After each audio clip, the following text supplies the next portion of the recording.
Okay, so I'm seeing very fix here, 1 DD per. Yep, We've not got Double seeing. Des Moines here, Monitor Des Moines enemy. Yeah, we're not seeing any surprises at all here. As you say, one gearing. Hindenburg's still dominating the cruiser lineups, along with Des Moines. One Zhao, so Little Buses I suspect is going to be running around the flanks and making an utter nuisance of himself. Hakuryu is dominating, and Montana as well, dominating the battleships. Yeah, the accuracy of having 12. Oh, could you imagine? The accuracy of the 12. Yes, but I haven't got Leon yet. But yes, 12 16-inch guns is one thing. 16 16-inch guns would be even nicer, but no one ever built a ship that insane. Just don't say it out loud or Jackie Fisher's ghost will get ideas. Alright, let's go see what these guys are up to. So Skidin and PARAZ are... Interestingly, don't seem to be that interested in sea. Most of their forces moving out west, implying A. Their gearing is making a jump south towards B. We saw Kifix, of course, in previous matches, and he's got Otto backing him up to an extent. Parallelogram, interestingly, in the Zhao, is setting up on point C. I wonder if he is just going to play a delaying and kiting action, just make a royal nuisance of himself and use some air spotting to deny that cap as long as he can. Now we've got kind of an opposite here. We've got a lot of things heading towards C and then a small force heading for A. They've got a Des Moines heading for A to block that area down. They've got a Des Moines being smoked up in towards C in the same spot we lost for last time. That's a classic radar position, but I have to wonder if he's got the range to be useful there. Because, of course, Moskva's radar kicks out to 12 kilometers. Des Moines taps out at just shy of 10. And Kifix is at 12.3 in his current position. So even if he does pop a radar, it's highly unlikely he'd be able to get a radar sweep on the very northern edge of B. Very interesting that this fighter duel had 0 strafes involved. Absolutely no strafes from either side in this fighter duel, which is kind of interesting. Well, hey, who knows? Maybe they were just feeling nostalgic, or maybe they just felt that it was a case of nobody was in the mood to risk a strafe. But we're seeing a bit of action, and there's the double locks. There's the first strafe. Yeah, so wow. Wasn't that effective though? I don't know. Tailing strafe and counter strafe. They're up at the north of point C. Dive bombers right the way round on the northern border. Getting chased down by the fighters. So those two dive bombers are going to get a good look at pretty much the entire PARAZ fleet, which is undoubtedly going to help their state of mind. But having won that fighter scrap, PARAZ's carrier is now seemingly content to just vacate the middle ground. He's more interested in trying to keep enemy aircraft away from point B, while Kifix just slips into the cap point and starts the cap. Of course, in the time it's taken them to sort that out, Flutter H has gotten into C, completed the cap, and more or less broken contact, so the plan to try and deny C at this point is not really working, if that was their plan. Yeah, so we've got strike aircraft heading into B, see if they can spot this destroyer. Going around that side, there they are. Yep, and he's popped smoke, but that's not going to slow a blind drop.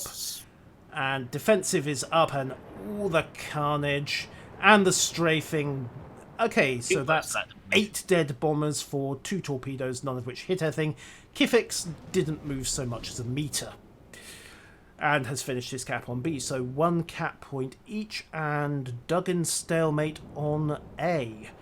Unhart there is bow on and just really forcing way Triple X to go to ground. But the moment Rainbow comes round that corner, he's gonna have a problem. Actually, he's gonna have 12 problems, each of them measuring 16 inches in diameter. Yeah, Unhart here is getting chunked pretty hard by the Hindenburg of Battleship Poi Poi. Great name, but yes. And while he does have some 203mm guns, I don't those think look he's large going to caliber. be able to poi him over homework. Yeah, the Rainbow almost has a shot here. He tried that one just now, and I think he was just ever so slightly missed. But now he's definitely going to have an angle. Yes, and well, he'll probably hold for a bit, but the moment that Unhart gets spotted again, yeah, there are the shells. Here they come. Incoming! Ooh. Does he have a shot there? Let's see. Wow, he got away with it. He lost 8,000. Ortikill's trying to get the broadside shot here and getting the odd shell through, but not enough. But unfortunately, Unhart's forward batteries are in good play. They've actually got the angle. I didn't even know you could do that. That is a very clever bit of map work from both Ortikill and Unhart. But it's had the design effect. It's forced Unhart back into his old position. And rather like that Minotaur in the last game, he's got nowhere to go at this point. And Poi Poi only really needs a target lock so he can lob his shells over that little spit of land. Because at this stage, it's just a question of time. Unhart can't go anywhere. If he tries... Well, HE is slowly knocking down the AA so that the planes can stay there even longer. And Otto's joining in the fun as well. There's another fire. And he's already damconned once, so... Kifix is going for A. Yeah, he's thinking about it. And there's air support coming in. Now, I'm just doing a quick bit of mental clockwork. Yeah, I think Kifix's defensive AA should be back up. Even if it isn't, he's got fighter cover. He's not Unhart's as good as dead here. He's down to like 2k health. He's still burning. Next hour is going to do it. The Hinder's going, and that German high explosive. Fare thee well. We've seen that a number of times in this match. A cruiser getting into a covered position, but then realising they've got nowhere to go. Yeah, and just the fact that a battleship was allowed to stay in that position and not really suffer for it, I think that's the biggest problem out of that. Like, if you're going to allow a ship the side shot like that, because that's a very, very good position to use as long as nothing gets on that flank. And if something gets on that flank, can't go anywhere. So you need your team to realistically punish them. Yeah. He didn't. Gone away with it, and he's unspotted again. Kifix does eat one airdrop torpedo, but it's really too little too late. He's managed to secure A. So at this point, Paras are 2 points up. They are only 20,000 health up, but they've turned it into an extra kill. They are one boat up there, and it's Unhart's Des Moines that's going to be potentially significant. But wow, Little Buster's there looking for an armor-piercing shot and finding it, knocking Kifix down to 7,000, just lobbed one over the mountain. Problem is, you know how we said earlier on that Heroes' plan to get through C was bearing fruit, and we didn't think that Parallelogram was going to be able to stop them taking C? I don't think that was Parallelogram's plan. I think he was content to just let them have C, and they just keep them bottled. Because he's out on the 10 line. There's the Montana of Arbidark on the 8-7 line, and they've effectively bottled up a Montana, a Hindenburg, a Gearing, and a Des Moines. Yeah, they're all running from C. They've got nothing to do with it. They're all just out of there. Yep. I mean, I don't know if they even looked at trying to push through that force, but they very clearly way into A as well. They very clearly decided to nope out. So maybe Rainbow's going for a shot on the Hakuryu, I think, here? Maybe. I mean, why not? Yeah. Only 4,000. Yep, but hey, every little helps, and it'll give Tom a bit of a wake-up call. There's nothing as disconcerting for a carrier driver as suddenly realising you've got ammunition whizzing around your ears. Unfortunately, the Rainbow has that problem as well. He's running north of B, turning away, but he's got a fire going, and he's taking some long-range... Des Moines spamming him. And he's got long-range fire coming in from, as you say, the Des Moines southeast of B. But again, there's nowhere for that Des Moines to go. So at this point, Heroes have really got to regroup and get into either, well, B, really, before Paras can set up a kill box on it. And I don't think they're going to do it in time, because Ortikill's tucked north of A, Kifix is in that smoke cloud between A and B, The strike group's coming in again, but they're going to run into fighters, although only 2 of them. At this point, I think PARAZ can just sit back and run the clock. Yeah, the only real attempt they have for the cap circles is Flutter Rage, who's getting very, very aggressive towards that smoke screen where we last saw the gearing. Yeah, Kifix is still there, but he knows where Flutter Rage is.